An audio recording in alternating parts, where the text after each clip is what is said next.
In this video we're going to demonstrate how to make two single lanes into a double. The parts you'll need is a left-hand spiral, a right-hand spiral,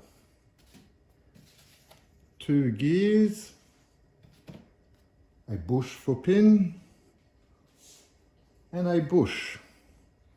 If you don't have the individual parts, you can order a complete module with a part number of 250321.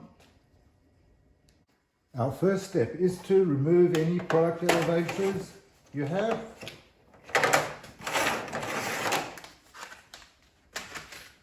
Remove the existing spirals.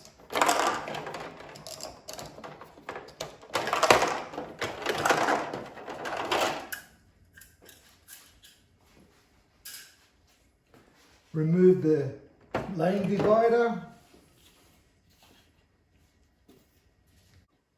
Turning the tray around so you can see the back of it.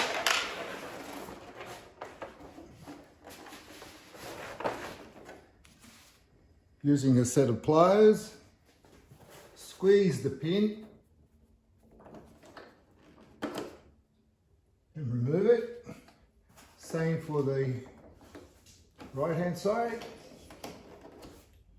In this scenario, we'll only need one motor. Take the right hand side motor out, unplug it,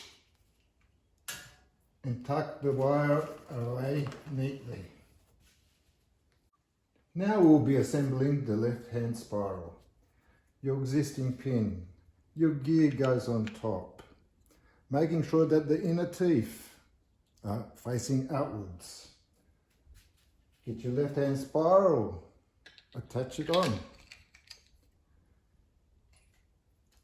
Get your single coupler and twist it on.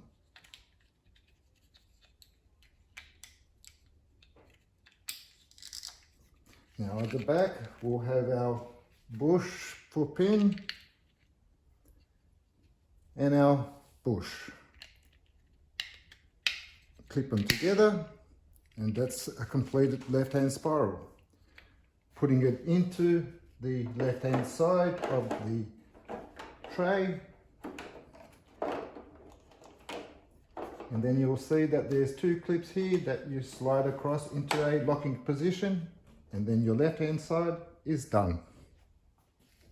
Now for the right hand spiral, similar procedure. Having your pin, your gear on top, again making sure that your teeth on the inner side is facing upwards. Put your spiral on.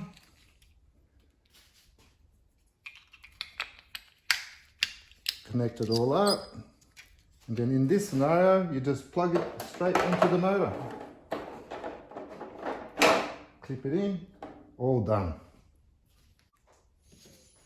Last but not least, we've done our double lane.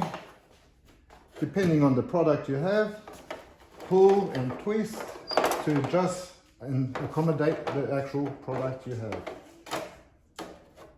After it's completed, put the tray back into the machine. The machine on a Necta unit with a factory board automatically detects the changes. On a smart VTL board, unfortunately, you'll have to tell it that you've removed the actual motor. And that's how you make a double spiral motor tray.